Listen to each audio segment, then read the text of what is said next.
My dad has a room full of old tapes, cassettes and antiques. Next to every item is a piece of paper with a number on it. That number can be found in 2 large binders that are on a table beside the wall, describing what the item is. The first item is a composition book. The writing inside is not like my dad's or anyone I know.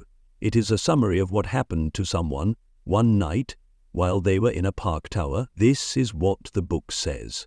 I miss her every day. I have spent so long working that I didn't realize the repetition in my tasks. She would ask about everything I did and I would be so vague. I wish she was here again so I could tell her what it was like, staring up at the night sky, the fog hiding the trees below, the music on the radio. I should have taken more time off work. I'm so tired. I've been sitting here for so long. I worked with 2 other towers at the park. We would call in every hour to make sure we were doing fine. A mandatory mic check. midnight, Tower A wasn't responding. My friend in Tower C said he would go check on them, which is highly forbidden, but he went anyway. I never did hear back from either of them. Eventually the radio made a sound and I jumped over to answer. Hello? Tower C? Nothing.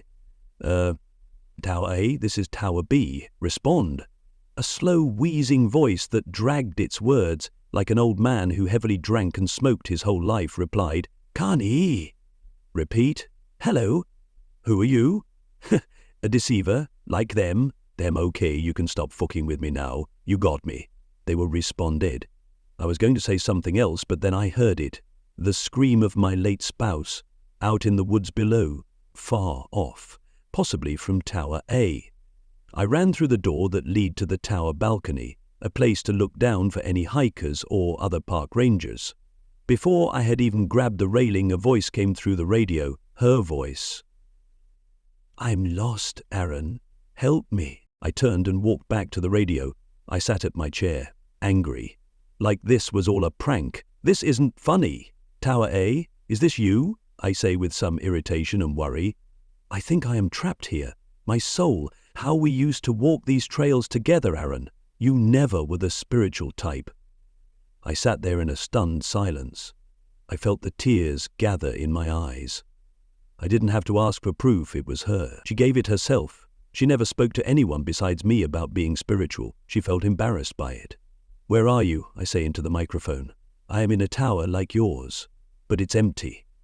You showed me those floodlights once. Turn them on so I can find my way back to you. This fog is so dense. Your way back, you're dead. You've been dead for so long. I say, despite my tightening throat, oh honey, I'm so sorry. I know we can't meet again, but I think my soul can move on if... And her voice stops.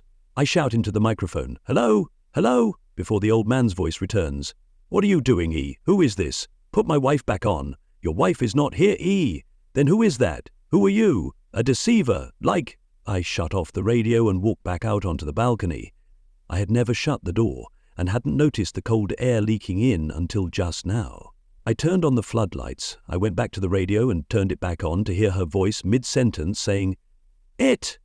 I see it, Aaron. I'm on my way. She sounded so relieved, so happy.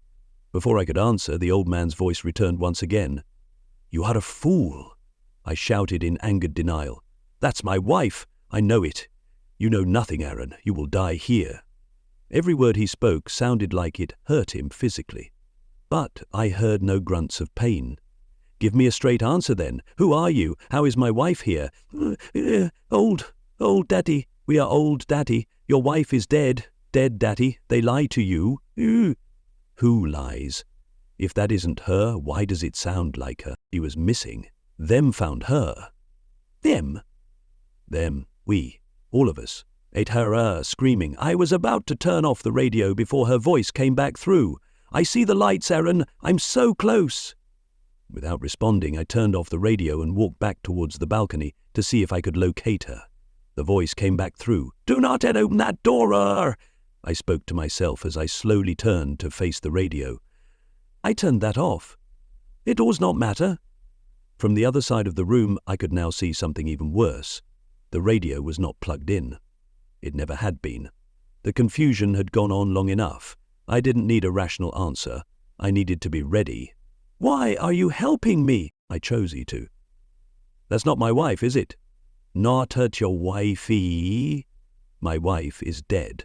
I said as if to confirm it to myself instead of actually asking. The voice answered regardless. Dead, dead. What is that then? Them, we, older than the tress. How do I stop it? You cannot. Leave me. I understood and grabbed my coat. I walked out to the balcony and quickly descended the steps to my Ranger car down below. About halfway, though, I remembered that I left the car keys on top of the radio. I ran back up the stairs, grabbed them, and quickly came back down. Before reaching the grass, at the bottom, I saw my car and stopped. The hood illuminated by the moon and shrouded faintly by fog. On the other side of the hood of the car was a head peeking over. On the head were two very small horns. I could only see the head from the eyes up. The skin was pitch black. The eyes were wide and human. It was just crouched behind the car, peeking over at me. I stood there, still, as it sat there, still. Despite my terror, I got a hold of myself and turned, running back up the stairs. All the way to the top, I didn't hear it chase after me. I heard no grass move or steps creak aside from my own. I turned as I reached the door to see behind me. There, at the corner of the stairs just below me, it was peeking around the corner, its head perfectly horizontal, as if it was tilting its entire body behind the corner of the stairs, its eyes still wide and human-looking, staring at me. My heart raced and I felt it pulsing in my head. I backed up slowly and shut the door behind me, still never hearing it move once. I put my desk in front of the door and blocked off the windows around me. Once again, the voice came over the radio. You cannot. Leave. What was that? Them. We. You're one of those things? Yeses. We. What do I do? How do I kill it? The voice was silent. And before long, my wife's voice came through the radio again. Open the door, Erin. Open the door, Erin. Open the door, Erin. Open? I took a rubber mallet I had by the door and smashed the radio in 2 swings. The sound of the metal breaking was hardly over before I could hear her. Open the door, Erin. She was outside. In my peripherals, I could see through the window on the door that something that was standing there, staring at me. I was about to look before a cheap Walkman beside my radio turned on, the voice grating through the static. Do not! I refrained from looking at the door. I calmly walked over to the table and sat down. I opened the back of the Walkman and confirmed what I remembered. It had no batteries. Regardless, not even having to press the button to speak, I asked, What do I do? Waiter? For the sun in. It's 4 a.m. I am still waiting. I am really hungry and remembered I left my food in the car. No way I can get that. It's still there in my peripherals. It hasn't moved all night. I just have to wait a little longer. The writing ends there. The other pages are dirty and blank. The last 11 pages of the book are torn out. There are no indents to show anything was written on them.